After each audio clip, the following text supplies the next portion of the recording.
अस्सलाम वालेकुम जी। आज मैं आपको बताऊंगी कि चपाती कैसे बनाते हैं। आटा आपको गूंदना सिखा दिया था, आप चपाती बनाना भी सीख लें जिनको नहीं पता। आटे का थोड़ा सा आपने ले लेना है हिस्सा, उसको इस तरह इधर उधर इधर उधर करके हाथ पर रख के आपने गोल करके उसको बना लेना है।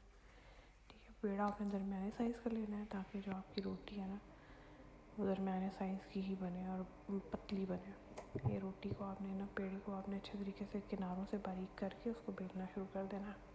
थोड़ा सा आप इस पर खुश्क आटा लगाएंगे।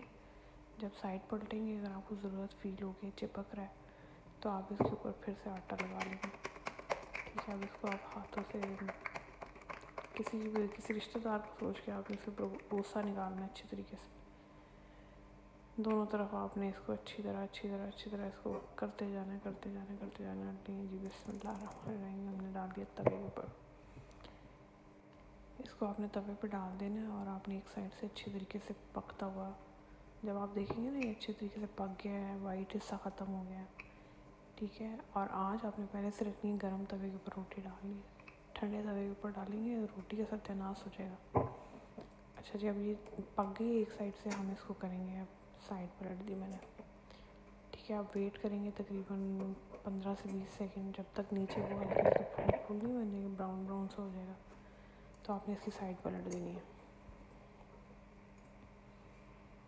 जब आप इसकी साइड पलटेंगे तो ऊपर ना उसके थोड़े से ब्राउन ब्राउन फूल बने हुए ना, देखिए। अब ये टाइम में आप इसको डायरेक्ट सेक लेंगे। अगर आपके पास, हाँ, अगर आप इसको तवे के ऊपर सेकना चाहते हैं तो आप रुमाल की मदद से करेंगे, वरना आप चिमटे के साथ जैसे मैं सेक रही हूँ वैसे भी सेक सकते हैं।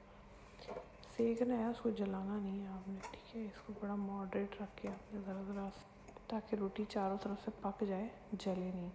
इसको ब्राउन ब्राउन ही फूल इसके होने चाहिए, ब्लैक नहीं होने चाहिए। अगर तो ब्लैक हो जाएंगे इट मीन्स कि रोटी जल गई। इसी तरह आपने सारे जितने भी आपकी फूल के आपने जितने भी बनाने हैं आप उसके पेड़े करते जाएँ और इसी तरीके को फॉलो करें। मज़ेदार रोटियाँ एंजॉय करें। चपाती बना रही थी, मैंने कहा आपको भी सिखा दूँ।